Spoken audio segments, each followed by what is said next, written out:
Dans cette vidéo, nous allons considérer des expériences composées d'épreuves successives, identiques et indépendantes. Donc, dans le premier exemple, on considère une urne qui contient 2 jetons verts et 3 jetons rouges. Donc, 3 jetons rouges et 2 jetons verts. On va procéder à un tirage sans remise. Ici, donc, c'est un type d'expérience de référence. Tirage sans remise. Et puis après, on verra le tirage avec remise et on s'intéressera à l'impact du fait qu'on procède à une remise ou pas sur les résultats. Donc, dans cette situation, on peut tirer un jeton vert ou un jeton rouge. Si on tire un jeton vert, étant donné que on ne remet pas le jeton vert dans l'urne, il y aura un jeton de moins, donc la composition de l'urne va évoluer. On n'aura plus que 4 jetons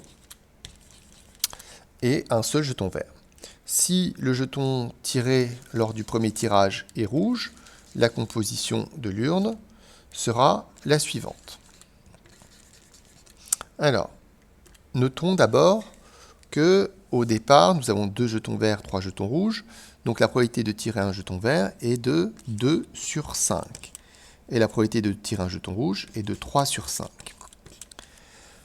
Quand on procède au deuxième tirage, on peut à chaque fois obtenir un jeton vert ou un jeton rouge.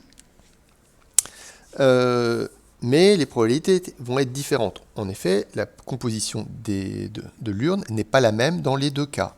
Ici, la probabilité de tirer un jeton vert dans le deuxième tirage sera 1 sur 4. La probabilité de tirer un jeton rouge sera 3 sur 4. Et ici, nous aurons des probabilités identiques, c'est-à-dire 1 demi et 1 demi. Donc voilà ce qui se passe dans le cas où on procède à un tirage sans remise.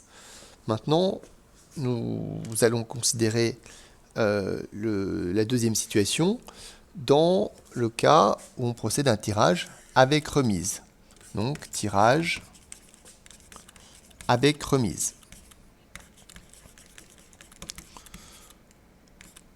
On sera confronté quand même aux mêmes événements, c'est-à-dire qu'on peut tirer un jeton vert ou un jeton rouge dans chacun des tirages. Par contre, au niveau de la composition de l'urne, on ne sera pas dans la même situation que ce qu'on a vu lors du tirage sans remise. Puisqu'ici, à partir du moment où on remet le jeton tiré dans l'urne, ça veut dire que la composition de l'urne ne va pas changer. Elle sera identique pour le premier tirage et pour le second. Quel impact ça a sur les probabilités?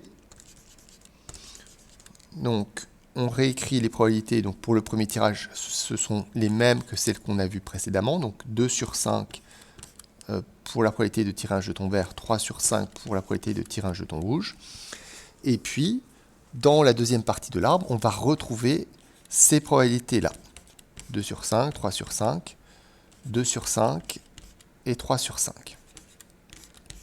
Donc, on voit ici que quand on procède à un tirage avec remise, on va se retrouver avec des événements qui sont indépendants, c'est-à-dire ce qui se passe lors du deuxième tirage est indépendant de ce qui s'est passé lors du premier. Et deuxième élément, les probabilités sont strictement identiques entre la première partie de l'arbre et la deuxième.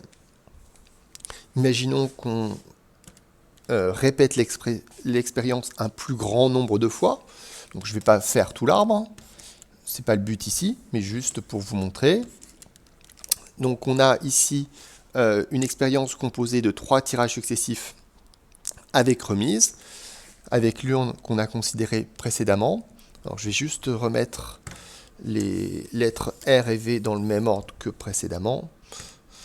Ce sera mieux. R, V,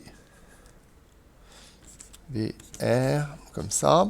Et donc, les probabilités sont ici 2 sur 5, 3 sur 5, et à n'importe quel endroit de l'arbre, je vous ai pris par exemple cet embranchement-là, on va avoir probabilité d'obtenir un jeton vert 2 sur 5, probabilité d'obtenir un jeton rouge 3 sur 5.